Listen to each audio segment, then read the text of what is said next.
Es esmu Ilze Kansāne, un es dzīvoju Chatham, New Jersey, Amerikā.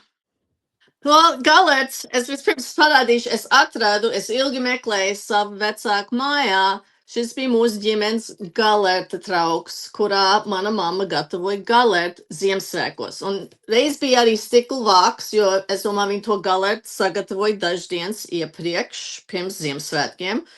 Un es vienmēr par viņu uztaisīju, un tad viņi apgāza otrādi uz skaistu šķīvīšu, un viņi vienmēr bija uztaisījis smuku tā kā no burkāniem un dārzeņiem tāds smuks puķīts, lai kad apgriez viņu otrādi, viņš būtu skaists un apetītlīgs. Bet man ir jāatzīstās, kad es savā bērnībā absolūti nevarēju ieēst galertu. Tas man izlikās kaut kas tik pretīgs. Tikai viss tā, zini, ka viņš kustējās. Un tā es īstenībā visu mūžu, principā, man mamma gatavoja. Viņa arī gatavoja muzikanta gaļu, vai ne, kur ir samalta tā gaļa, un tas ir vairāk tā kā tāds kukulīts. To es varēju, tas bija ok. Bet kā bērnam man absolūti tas negāja pie sirds. Dažām nedēļām ciemojos pie draugiem, un viņiem bija vecāks latviešu kungs kaimiņos, un viņš viņiem taisa galertu. Un viņi mums servēja, un, protams, es esmu pieaudzis sieviete, tagad es varu tikai ēst to, ko man liek priekšā, un garšoja. Un man garšoja, un es ņēmu otru gabalu. Un es domāju, visus tos gadus, ko es nokavēju. Bet atmiņā par manu mammu, mēs dzīvojam Filadelfijā, tas, kur man visvairāk atmiņas ir, Ziemassvētku vakarā bija liels bagātīgs galds, bija vienmēr galerta, bija vienmēr muzikanta gaļa un vesels strīpa ar citām lietām. Es īsti tagad, es esmu 3 bērnu māte, esmu Ziemassvētkus rīkojis, es nezinu, kā viņi to izdarīja.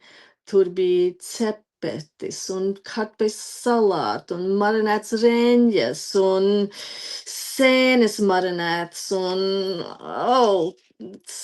coleslaw, pīrāgi. Man ir faktiski saraksts, ko es atradu, ko man vecmāmiņa pierakstīja reiz, ko man mamma visu servēja Ziemassvētku vakarā.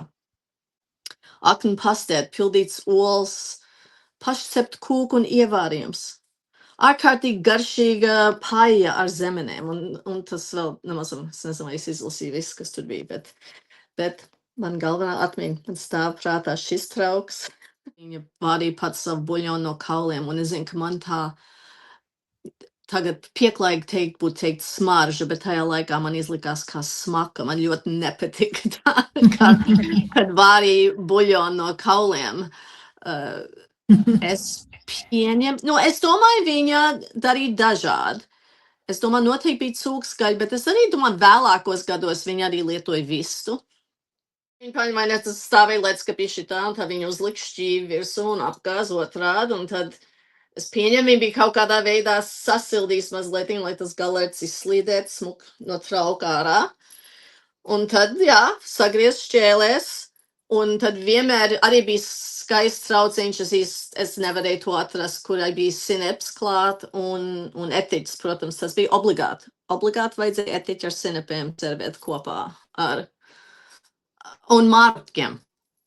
Es esmu īstenībā motivēts tagad, kad es atradu šo trauku, un ka man bija šis ļoti pozitīvais, tā kā, ka es domāju, es noteikti, es nezinu, vai es varbūt sākšu ar muzikantu gaļu, bet es būtu tā kā sameklēt receptu un sagatavot un redzēt, vai tas ir kaut kas, kas var atgriezties tā kā mūsu ģimenes Ziemassvētku galdā, jo man jāsaka, es nekad neesmu galertu servējis Ziemassvētkos savai ģimenei.